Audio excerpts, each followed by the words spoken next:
Okay, step number 5. If you have an existing practice, what do we do with it? Now, here's the deal. This is one of the most sought after or sent in questions.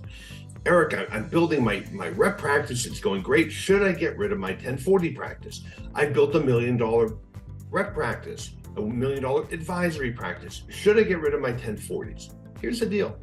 Do you want to? Okay. You don't have to.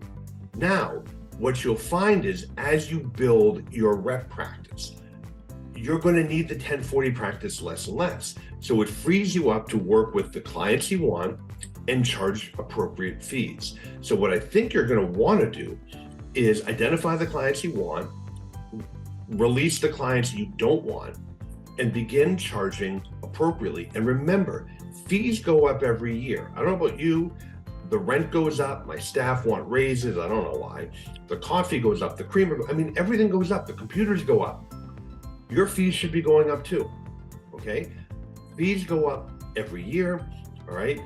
So the answer, you don't have to get rid of your practice, but you need to spend some time identifying what you want to do with it. Do you want any of it?